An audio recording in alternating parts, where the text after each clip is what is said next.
कैमरे सिर्फ लम्हे नहीं कैद करते, कुछ कैमरे आत्माएं भी कैद कर लेते हैं। यह कहानी है योशी नाम के एक फोटोग्राफर की, और एक ऐसे कैमरे की जो तस्वीर नहीं खींचता है लोगों की जिंदगियां। हर चीज जो पुरानी होती है वह कीमती नहीं होती। कुछ चीजें भूली नहीं गई बल्कि दुनिया से छिपाई गई ताकि उसके इतिहास को कोई दोबारा दोहराए नहीं। टोक्यो 1983। बारिश की रात, एक पुरानी गली और एक हार्डवेयर की पुरानी सी टूटी हुई दुकान। एक पुराना कैमरा जिसे पिछले 40 सालों से किसी ने छुआ तक नहीं था। जिसने भी उस कैमरे से तस्वीर ली वह उसकी आखिरी तस्वीर होती थी।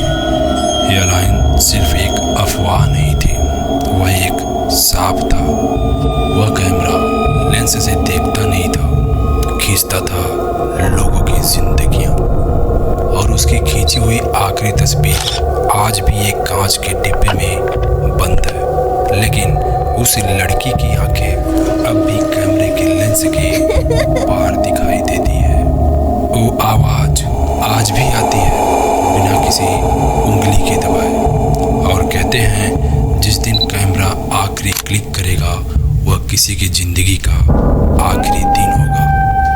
आज की कहानी उसी तस्वीर से शुरू होती है जिसे कभी खींचा नहीं गया बल्कि उसने खुद को खींचा। यह कहानी है शटर की। 1983 टोक्यो की गलियों में हल्की बारिश हो रही थी। योशी एक प्रोफेशनल फोटोग्राफर था, पुरानी चीज़ों का काफ़ी दीवाना था। एक दिन वह टोक्यो के एक फ्लेहा मार्केट में गया और एक दुकान से एक बहुत ही पुराना धूल से भरा हुआ लेका का कैमरा खरीदता है।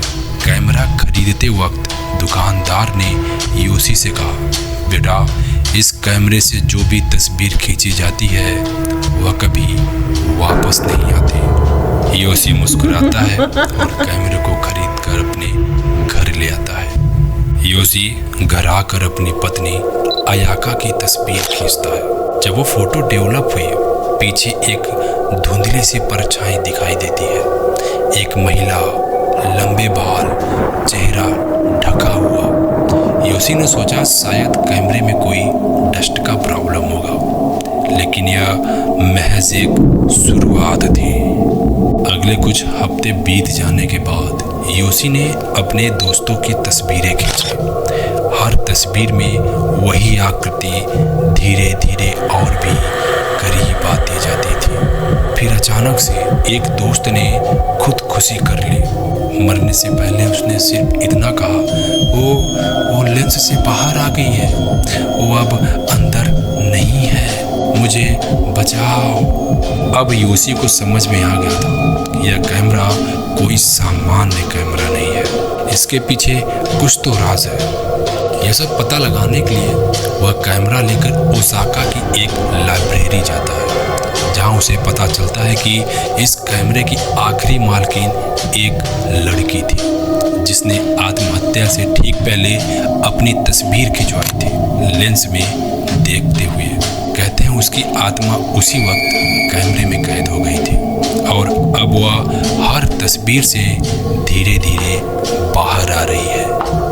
योशी झटपट कैमरों के लेकर वापस अपने घर लौटता है और उसी रात अयाका की हालत काफ़ी बिगड़ने लगती है और वह बड़बड़ाने लगती है कि वह आईने से बाहर आ रही है, मुझे बचाओ बचाओ।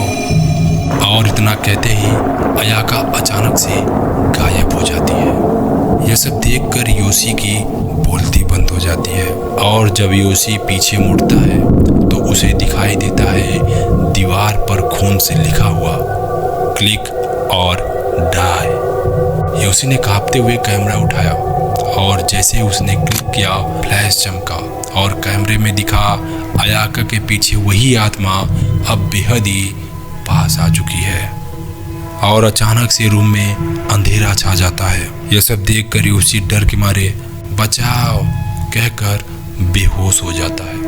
आज वह कैमरा टोक्यो के एक म्यूजियम में कांच के बॉक्स में बंद रखा हुआ है। लोग कहते हैं कि जब कोई उसे गौर से देखता है तो कैमरे की लेंस में अपनी ही परछाई नजर आती है और फिर क्लिक की एक आवाज़। कहते हैं वह कैमरा अब तस्वीरें नहीं लेता, वह इंसानों की जिंदगियों से खिलवाड़ खेलता है। अगली बार जब कोई पुराना कैमरा देखो तो क्लिक करने से पहले एक बार पीछे जरूर देख लेना, क्योंकि कुछ तस्वीरें हमेशा के लिए आखिरी तस्वीरें बन जाती हैं।